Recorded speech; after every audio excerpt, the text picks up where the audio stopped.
আল্লাহ রাসূল সাল্লাল্লাহু আলাইহি ওয়াসাল্লাম বললেন, ইয়া মা'শারান নিসা, হে আওরাত সম্প্রদায়, তাসাদ্দাকনা, তোমরা সাদকা করো, ফাইন্নী উরীতুকুন্না আকসার আহলিন নার, আমাকে দেখানো হয়েছে যে তোমরা বেশি বেশি জাহান্নামী।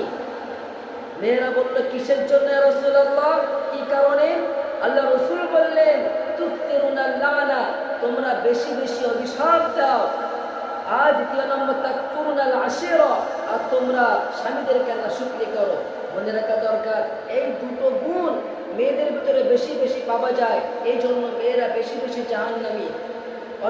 আর একথা খেয়াল রাখতে হবে যে দুটো গুণ ছেলেদের ভিতরেও পাওয়া যায়। যেমন ছেলেরা নাশুকরি করে কিসের? ওস্তাদের নাশুকরি করে, তার উপর যে অবদান থাকে, পিতামাতার অবদান থাকে, তারা নাশুকরি করে, এই জন্য ছেলেরাও জাহান্নামী। এমনইভাবে ছেলেরাও যদি কারো অভিশাপ দিয়ে থাকে বিনা কারণে,